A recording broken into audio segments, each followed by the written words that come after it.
두 주 전에 우리 요한복음 강해를 하면서 참 예수님께서는 이게 수천 년을 흐르는 유행어를 참 많이 만드신 분이다, 이런 말씀 드렸는데, 오늘 우리 본문 속에서 그런 유행어 중에 하나를 또 우리가 보게 됩니다.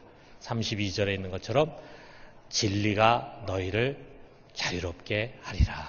진리가 너희를 자유롭게 하리라. 학문을 연구하는 지성인들이 즐겨 쓰는 그런 말입니다. 참 이 유명한 말에 참된 의미를 우리가 하나하나 좀 짚어가서 찾아보면 좋겠습니다. 먼저 31절을 보면은 31절 상반절이 이렇게 시작이 됩니다. 그러므로 예수께서 자기를 믿은 유대인들에게 이르시되, 자, 그러므로 라고 하는 접속사로 시작되는데, 자, 그 앞절이 그것을 설명해 주는 거죠. 30절에 보니까 이 말씀을 하심에 많은 사람이 믿더라.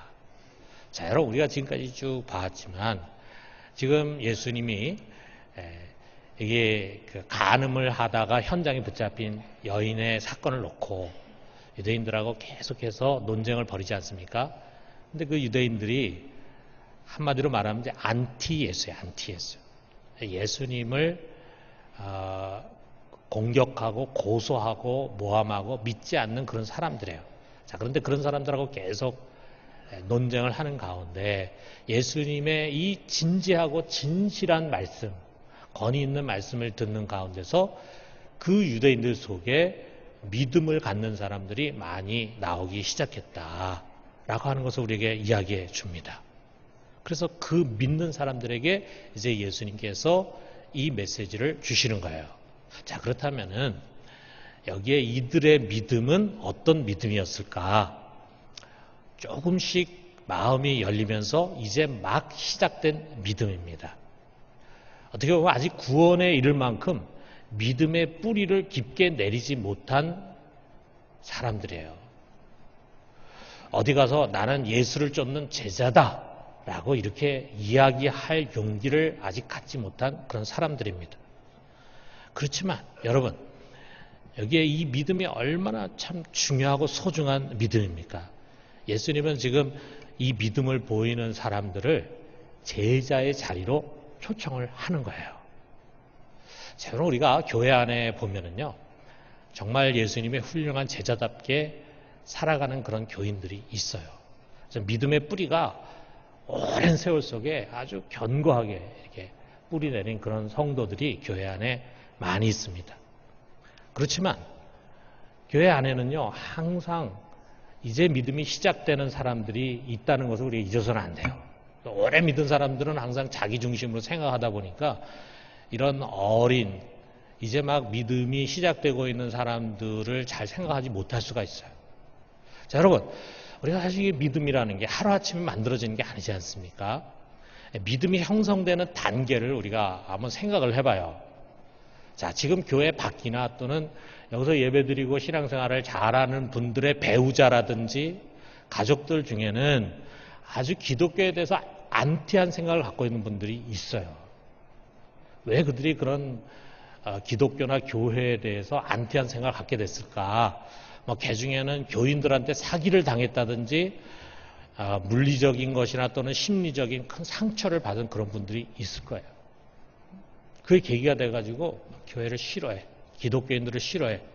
또 그 중에는 자기 개인적으로 뭐를 이렇게 겪은 것은 아니지만 신문지상이라든지 매스컴이라든지 또는 영화라든지 이런 것에 나오는 교인들의 부정적인 모습, 자, 그런 것을 이제 보면서 교회를 안 다녔으니까 그게 다인 줄 알고, 그러다 보니까 이 교회에 대한 혐오감을 갖는 거예요.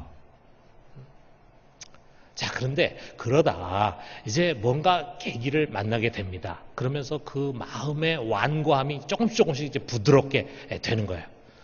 아주 곧고 바르고 정직하고 정의로우면서도 굉장히 이타적인, 다른 사람 항상 배려하는 그런 그리스도인을 만난 거예요. 직장에서나 또는 살아가는 이웃 가운데서나 또는 동창들 가운데서나 그런 사람을 이제 만날 수 있는 거죠. 그런 사람을 만나면서 참 멋있는 종교인이다, 이런 생각을 갖는 거예요. 여러분, 우리가 참 이게 얼마나 귀한 전도인지 모릅니다. 여러분 어디서든지 정말 올바르고 양심적이고 정의롭고 그리고 다른 사람 항상 배려하는 그리스도인으로 살아간다는 게 보이지 않게 많은 사람들에게 우리 기독교를, 예수님을 증거하는 큰 힘이 되는 거예요. 또는 교회를 먼저 다니는 배우자, 자기 아내나 또는 자기 남편이나 또는 자녀들이 긍정적으로 변해요. 우리가 교회를 오래 다닌다 그러는데도 하나 변하지도 않고 교회를 안 다니는 사람보다 더 악한 모습을 갖고 있으면요, 어떻게 그 가족이 예수를 믿을 수 있겠어요? 근데 자기 부인이 교회를 다니더니 참 이렇게 삶이 바뀌었어요. 생각이 바뀌어지고 애들도 그렇고, 자, 그런 긍정적인 변화의 모습을 목격을 해요. 또는 좋은 교회에 대한 소문을 듣습니다. 또는 이웃과 사회를 잘 섬기는 교회의 모습에 감동을 이렇게 받는 거예요. 자, 이런 것들이 그의 완고한 선입견과 고정관념을 조금씩 이제 바꿔놓기 시작하는 거예요. 자, 그러면서 마음 한구석에 기독교나 교회에 대한 긍정적인 호기심을 이제 갖게 됩니다. 또 자기가 살다 보면은요, 누구나 다 어려운 일들을 겪잖아요. 그런 어려운 일을 겪다 보면은 마음이 약해지면서 나도 좀 신앙을 가졌으면 좋겠다 하는 그런 생각이 들겠죠. 자, 그러다가 지금까지는 별 얘기 없었는데, 여보, 이렇게 더운데 교회 앞까지 좀 데려다 줘. 우리 교회는 또 산 중턱에 있잖아. 이래가지고 교회 좀 태워다 달라고 하는 아내의 요청에 못 이기는 척하고 응해줍니다. 그리고 교회 앞에까지 와가지고 가족들을 내려다 줘. 누가 붙잡지도 않고 쫓지도 않는데 그냥 쏜살같이 또 그냥 갑니다. 혹시라도 자기 또 교회 나오라고 할까봐 얼른 돌아갑니다. 그렇게 해가지고 교회 앞까지만 가족을 태워다 주던 사람이 시간이 점점 지나가면서요, 이제 교회 안에 주차를 하는 거예요. 주차를 하고 내려가지고 사랑방에 들어옵니다. 더우니까 사랑방에 들어와가지고 예배 끝날 때까지, 예배는 들어오지도 않고 예배 끝날 때까지 거기에 앉아서 차 마시면서 기다려요. 그러다가 여기까지 안 돼. 교회 안에까지 들어왔는데 기왕이면 예배 한번 보자. 이렇게 부인이 이제 강권을 하면은 못 이기는 척하고 이제 들어와가지고 예배를 드립니다. 그렇다고 자기가 예수를 믿는 거 아니에요. 그냥 가정의 평화를 위해서 그냥 양보해 주는 거예요. 그렇게 해가지고 예배를 드리는데 예배를 점점 참석하다 보니까 예배에 익숙해져요. 자기도 모르게 매주일 예배에 참석하는 사람이 되는 거예요. 찬송도 부르고 기도도 같이 해요. 처음에는 자장가처럼 들리던 설교가 조금씩 들리기 시작합니다. 그리고 왠지는 모르겠지만 어쨌든 참 이 예배당 안에 들어온 마음이 편해져. 그런 걸 느끼는 거예요. 그리고 자기도 모르는 사이에 아주 긍정적인 마음이 형성이 되는 거예요. 이게 우리가 안티 기독교였다가 이 교회 예배당에 예배 드리기 위해서 들어오는 데까지만 해도요, 이게 보통 시간 걸리는 게 아닙니다. 하루아침에 뚝딱 이렇게 되는 게 아니에요. 자, 친구들 간의 이야기를 나누는데 자기도 모르는 사이에 교회 간 이야기도 하고 예배 드린 이야기도 하고 또 지난주에 설교 말씀에서 참 좋았다라고 생각하는 것도 이야기를 해. 그러다 보니까 이제 사람들 속에 이 사람은 이제 교회 다니는 사람이구나 하는 그런 인상을 받게 되는 거예요. 누군가 막 기독교를 비판하고 교회를 비판하면 전에는 그냥 맞장구 치면서 자기도 신나게 했는데 이제는 그런 게 좀 듣기가 싫어져. 그리고 자기도 모르는 사이에 교회를 변호하려고 하는 사람이 되는 거예요. 자, 여러분, 믿음이 조금씩 생겨나는 겁니다. 하루아침에 이렇게 뚝딱 되는 게 아니라 이거예요. 이런 과정이 얼마나 중요한지 모릅니다. 꼭 이런 사람의 경험만 있는 거 아닐 거예요. 모태신앙이에요. 그래서 어려서부터 교회는 다녔지만 확신이 없어요. 믿음이 없는 것도 아닌데 누군가가 당신은 걷는 확신이 있느냐, 오늘 밤에라도 이 세상을 떠나면 천국에 갈 것을 확신하느냐, 이런 노골적이고 직접적인 질문을 하면 굉장히 당황스러워. 자신이 없어요. 조의를 마쳤지만 아직 예수님과 인격적인 관계에 대해 어떤 것인지, 관계가 어떤 것인지 잘 모르고 그런 체험이 없어요. 자, 여러분 좋습니다. 여기까지 잘 오셨어요. 아마 여러분 지금 이 설교를 듣는 분 중에 목사님 또 누가 일러가지고 내 얘기를 하시는 거 아닌가 이런 생각을 갖는 분이 있을지 모르겠어요. 그래서 저는 일반적으로 교회에 일어나는 일을 여러분 얘기한 거예요. 그런데 여기까지 오신 것만 해도 여러분 정말 잘하셨어요. 우리가 돌아보면은 여기까지 온 것만 해도 주님의 은혜입니다. 여러분 속에 어떻게 보면 여기에 지금 30절에 예수님의 이야기를 듣고는 믿음을 갖게 된 유대인들과 같은 믿음이 있어요. 자, 그런데 이제 여러분 거기에 머무르지 말고 한 발짝 더 떼서 안으로 들어오셔야 합니다. 보다 더 확고한 믿음의 단계로 나아가야 합니다. 여기에 31절 하반절에 예수님이 너희가 내 말에 거하면 참으로 내 제자가 되고 이렇게 말씀하시잖아요. 자, 이 말씀은 너희가 이제 그 믿음의 단계에서 조금 더 나아가서 이제는 참 제자의 자리로 나와라. 그런 말씀이에요. 어떻게 해야 되는가? 그럼 이제 어떻게 해야 되는가? 여기까지 왔는데, 여기까지 온 것만 해도 정말 기적과 같이 왔는데, 이제 어떻게 해야 한 발짝 더 믿음으로 들어가게 되는가? 여기 예수님이 주시는 아주 중요한 말씀이 있어요. 너희가 내 말에 거하면 이것입니다. 너희가 내 말을 믿으면 이것이 아니에요. 여기 거하면이라는 말이에요. 메이노라고 하는 말. 예수님이 아주 즐겨 쓰시는 단어예요. 요한복음 15장 7절에 보니까 이런 말씀이 있어요. 너희가 내 안에 거하고 내 말이 너희 안에 거하면 무엇이든지 원하는 대로 구하라. 그리하면 이루리라. 여러분 이 거한다는 말의 뜻이 뭘까? 이 거한다, 머무른다, 그 안에 산다라고 하는 의미를 갖고 있는 이 뜻이 뭘까? 비슬리라고 하는 분은 이 단어의 의미를 이렇게 해석해요. 그리스도의 말씀 안에서 그것에 의해 살겠다는 확고한 결단을 의미하며 따라서 그에 대한 지속적인 경청과 묵상, 명령의 실천 등을 수반한다. 완벽합니다. 그런데 너무 완벽해. 우리 어린 믿음을 가진 사람들이 이런 완벽한 믿음으로 갑자기 뛰어 들어간다는 게 참 낯설죠. 자, 그래서 저는 좀 쉽게 여러분 설명을 좀 해드리고 싶어요. 자, 오늘 여러분이 예배 드리기 위해서 이 예배당 안으로 들어왔는데 이 예배당 안에 들어와가지고 자리에 앉을 때 주저하면서 의자에 앉은 사람은 아무도 없을 거예요. 그냥 턱 앉았죠. 만약에 누군가 의자에 앉지 못하고 망설이는 분이 있으면은 아마 우리 안내위원회 가가지고 무슨 일이세요? 뭐 불편한 게 있으세요? 이렇게 물을 거예요. 근데 뭐라고 대답하냐면 저 여기 의자에 못 앉겠어요. 무너질 것 같아요. 무너지면 제가 다치지 않겠습니까? 겁이 나요. 만약에 이렇게 얘기하는 사람이 있다면은 아마도 정신적으로 약간 어려움이 있는 사람인가 보다 이렇게 생각하지 않겠어요? 여러분 우리 예배당 의자는요 둘러맺혀도 부서지지 않는 아주 단단한 장의자입니다. 혹시라도 여러분 중에 그런 생각 갖는 분이 있으면 안심하세요.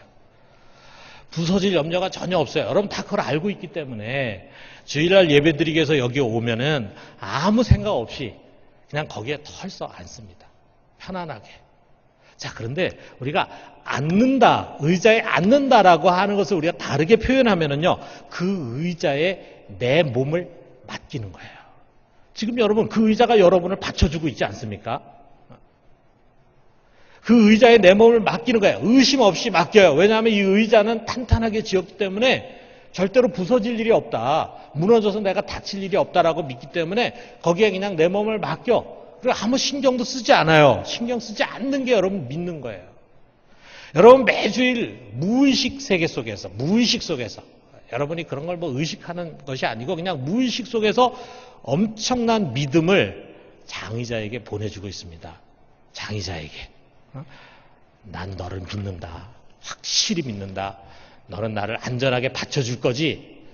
뭐 이렇게 쭈얼거리면서 앉는 사람은 아무도 없습니다. 근데 여러분 무의식 속에 바로 이런 믿음을 장의자에게 주고 있는 거예요. 여러분 거한다는 것은 바로 그런 것입니다. 예수님이 주시는 그 말씀이 정말 진리의 말씀이다. 이건 정말 하나님의 말씀이다. 이것은 변치 않는 말씀, 반드시 이루어질 말씀이다. 라고 생각하고 따지지 않고 의심하지 말고 그냥 나를 턱하니 그 말씀에 맡기는 것입니다. 그 말씀을 신뢰하기 때문에요. 여러분 여기에 완전히 반대편에 서 있는 사람들 한번 생각해 보세요. 바리새인들 보면은 예수님이 하시는 말씀을 거짓말이라고 생각해요. 미혹하는 말이라고 생각하고 해서는 안 되는 불경스러운 말이라고 생각을 해요. 그렇게 정죄를 하고 있어요. 다시 말하면 그들은요, 자신들의 아주 얄팍하고 짧은 소견이 있어요. 지금까지 자신들이 자라면서 배우고 경험하고 또 겪었고 나름대로 확신하고 있는 그 소견을 진리라고 생각해. 그리고 그 진리라고 착각하면서 그걸 가지고 예수님의 말씀 판단해. 그러면서 예수님의 말씀을 전혀 신뢰하지 않습니다. 전혀 신뢰하지 않으니까 그 말씀대로 따르려고 하지도 않고 그 말씀 의지하려고 하지도 않고 그 말씀 붙들려고 하지도 않고 그 말씀대로 행하려고 하지도 않잖아요. 자, 그런데 여기에 지금 세리와 죄인들이 있어요. 이 사람들은 어린아이 같습니다. 이 사람들은 자기 자신은 율법에 대해서 잘 모르고 그야말로 보잘것없는 소자라고 생각을 해. 그러니까 다윗의 자손인 예수님께서 하시는 그 말씀 판단할 자격이 자신들에게 없다고 생각해요. 그러니까 예수님께서 하시는 말씀을 그대로 어린아이같이 아멘으로 받는 것입니다. 여러분, 이것이 필요합니다. 어린아이로 내려가서 예수님께서 주신 말씀을 아멘으로 받아요. 그냥 우리가 이 의자를 믿고 거기에 나를 털썩 위탁하고 맡기는 것처럼 예수님의 말씀에 자신을 내어 맡기는 거예요. 그 말씀을 모든 지각이 뛰어나신 하나님의 권위를 가진 말씀으로 받아들이는 거예요. 그리고 이 예배당 안에서가 아니라 이제 삶의 자리로 가서 그 삶의 자리에서 그 주신 말씀을 붙들고 의지하고 그리고 그대로 순종하고 그리고 그 말씀 안에 담겨져 있는 많은 약속을 믿고 그 결과를 기대하고 소망하는 것, 그러면서 사는 것, 이것이 바로 말씀에 거하는 것입니다. 여러분, 그럴 때 여러분의 신앙에 큰 변화가 일어나게 되는 거예요. 예수님 우리 모두를 이 단계로 초청하십니다. 여러분 이제부터 그의 말씀 안에 거해서 참 주님의 제자가 될 수 있기를 주님의 이름으로 축원합니다. 자, 그럴 때 놀라운 일이 일어나는 것을 우리에게 예수님 말씀하시는데 여기 32절에 보니까 진리를 알지니 진리가 너희를 자유롭게 하리라 그랬어요. 여기에 안다, 자유롭게 한다라고 하는 동사는 다 미래형입니다. 그 의미가 이런 거예요. 너희가 내 제자가 된다면 너희는 진리를 알게 될 것이다. 그리고 그 진리가 너희를 자유롭게 할 것이다.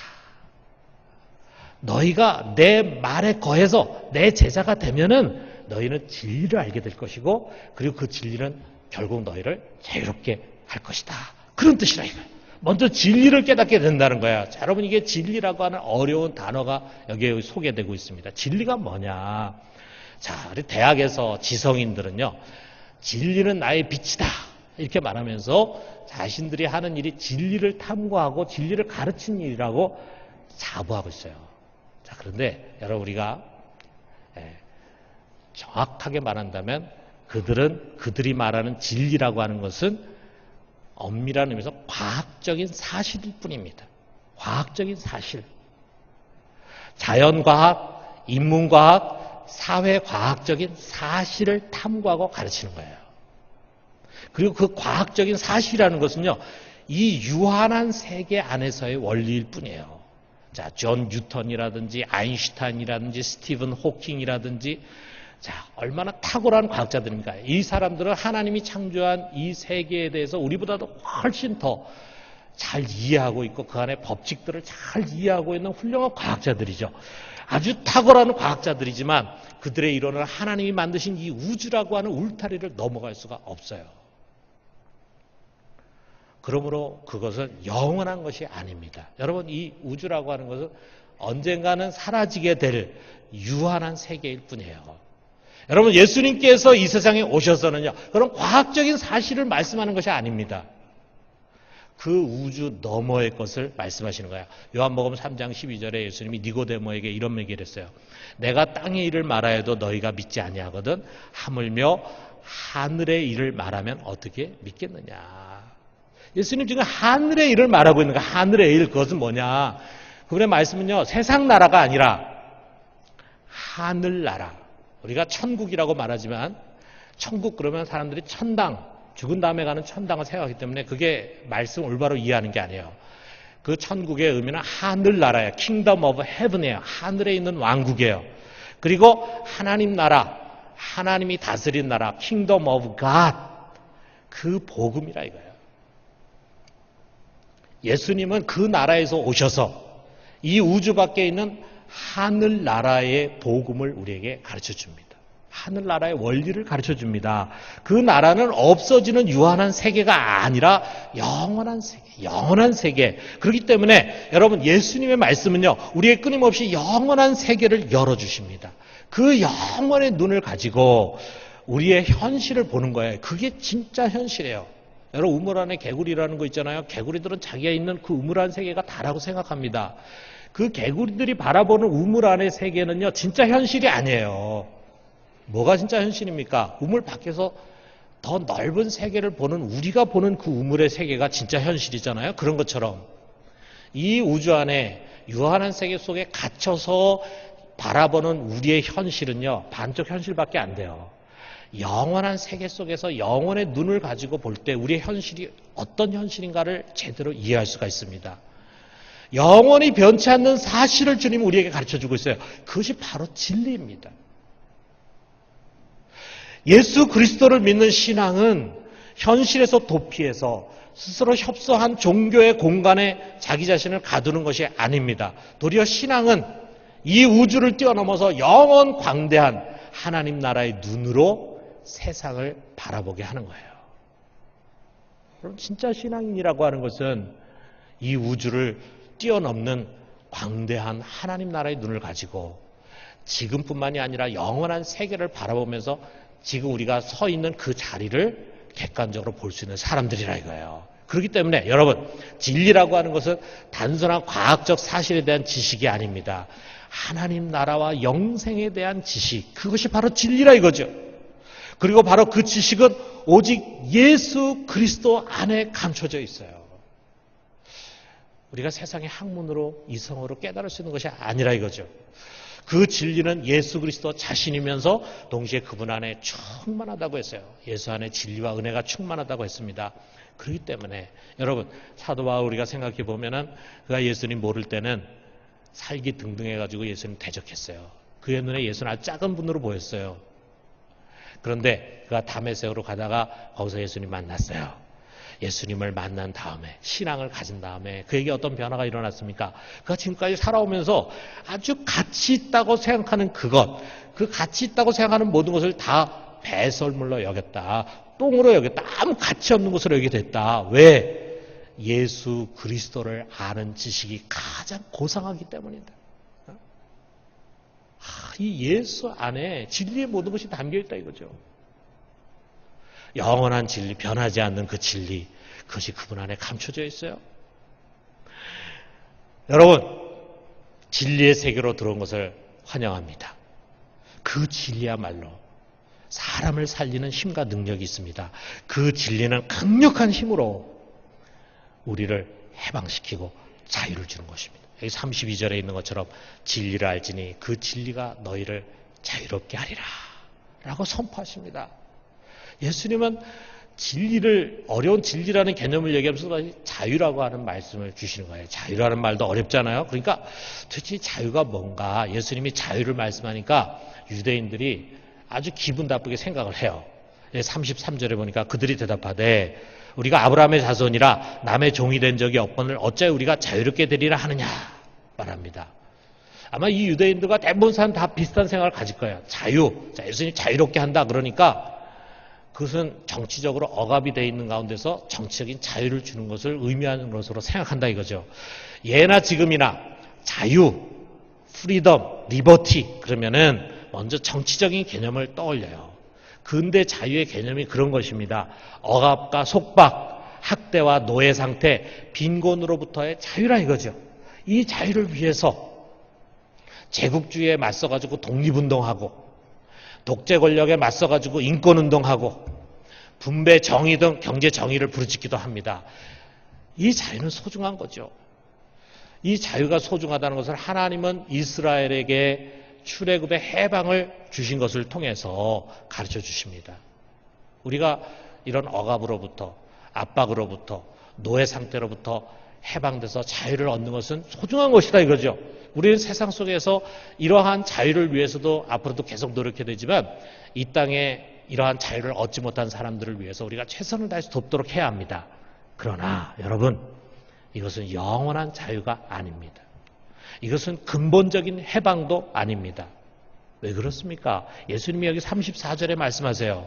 자기들은 남의 속박이 된 적이 없고 우리는 지금 자유를 누리고 있다고 이야기하고 있는 이 유대인들에게 주신 말씀이 뭡니까? 34절에 보니까 예수께서 대답하시되 진실로 진실로 너에게 이르노니 죄를 범하는 자마다 죄의 종이라.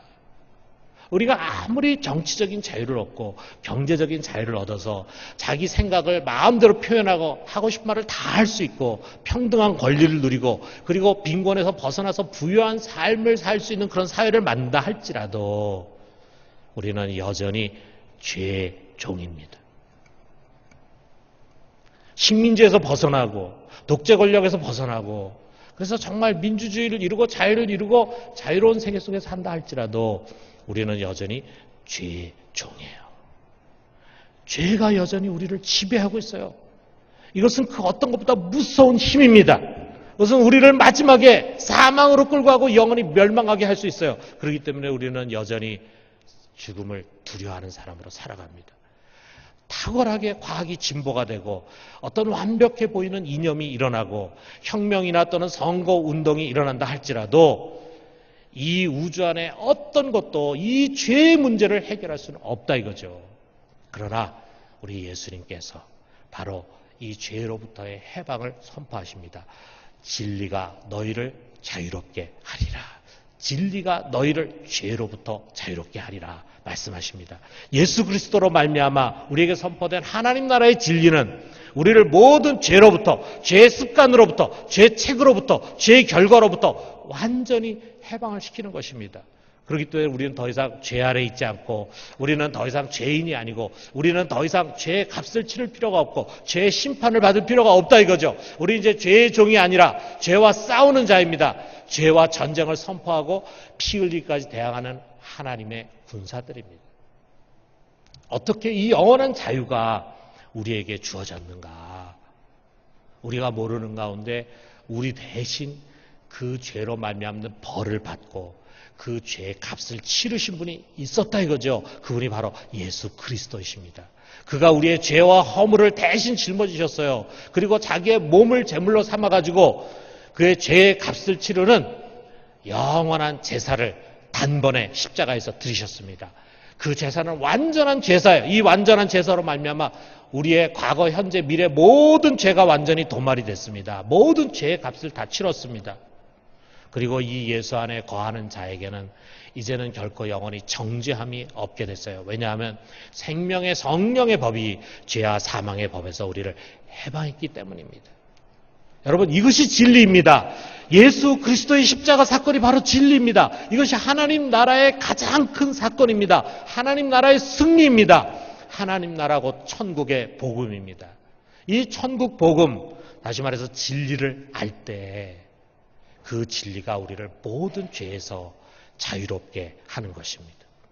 여러분, 우리 신앙생활은 그냥 종교적인 규례와 계명에 얽히는 고달픈 삶이 아닙니다. 이 참 자유를 영원히 누리는 영광된 삶입니다. 사랑하는 성도 여러분, 예수님 우리 모두를 이 영원한 자유 가운데로 초청하십니다. 32절에 있는 말씀 우리 같이 한번 읽어봅시다. 진리를 알지니 진리가 너희를 자유롭게 하리라. 여러분, 예수 그리스도 안에서만이 우리는 이 영원한 자유를 누릴 수 있어요. 이 주어진 자유를 마음껏 누리면서 사는 주님의 제자들 되기를 주님의 이름으로 축원합니다.